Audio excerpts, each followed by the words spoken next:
We spent like 2 years just, talking with Randy, talking to the team at Gearbox and stuff like that, getting to know the game as much as possible and just immersing ourselves in that world.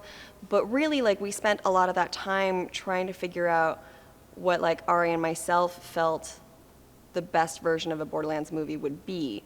And then we would send them along to Randy and just try to find different ways between pulling reference art and writing out like story beats, like vague story beats and stuff like that, to try to see if we could articulate the passion and commitment we had to to giving people a Borderlands experience.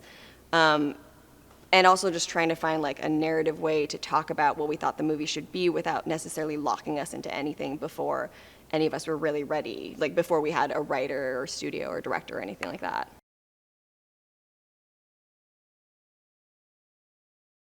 When it comes to translating video games into movies, people take it for granted that it'll be easy because video games are already so naturally cinematic. But the problem is, you have such a specific experience playing these games, and it's immersive in a way that movies can never be.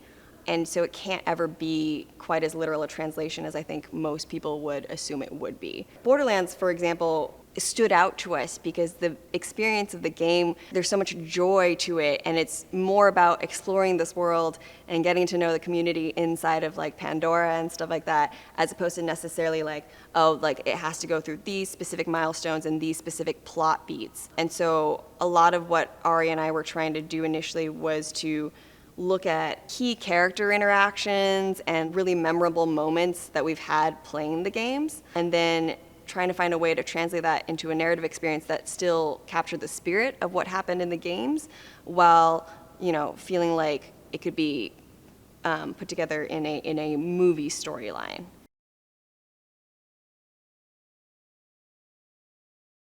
There are early iterations where we were trying to capture more of that game experience where we're introducing new characters, because that's how you play the games. Like when you're playing as Vault Hunters, they're introduced for the first time in that game, and then previous Vault Hunters become like NPCs and things like that. We always wanted to meet like Moxie, Marcus, just like that surrounding cast feels like they do the best job of really bringing what being a civilian on Pandora feels like to life. But then as far as like the other characters, it was a lot of trial and error for a while to figure out, is this a character that makes sense for the origin story for this franchise, for this world, basically? Who is our focal point? What is the, seminal journey we want our audience to experience in this world? So we kind of mix and matched for a while until we like really, really honed in on Lilith. Once we figured out Lilith's journey of coming back to Pandora, essentially, which, isn't exactly in the games, but at the same time, like it felt right.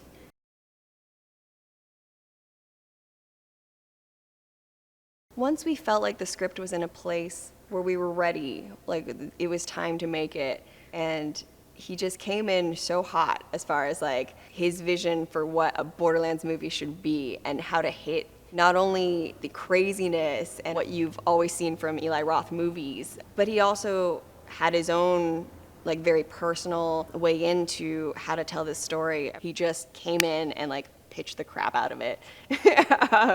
And it all just kind of lined up. What I really like about the character of Nox, and also what Janina managed to do about it, is she's a woman who is in charge of this giant military group, and we never have to talk about the fact that she's a woman. She's just in charge. Nobody makes a fuss about it. She embodies this world in which you could have a female commander and leader like that and nobody blinks an eye, which I think obviously is not a place that we're in, right now even. So to see that and know that that's like the future is really cool, and kind of also reflects a lot of other female empowerment themes that we have going on in the movie.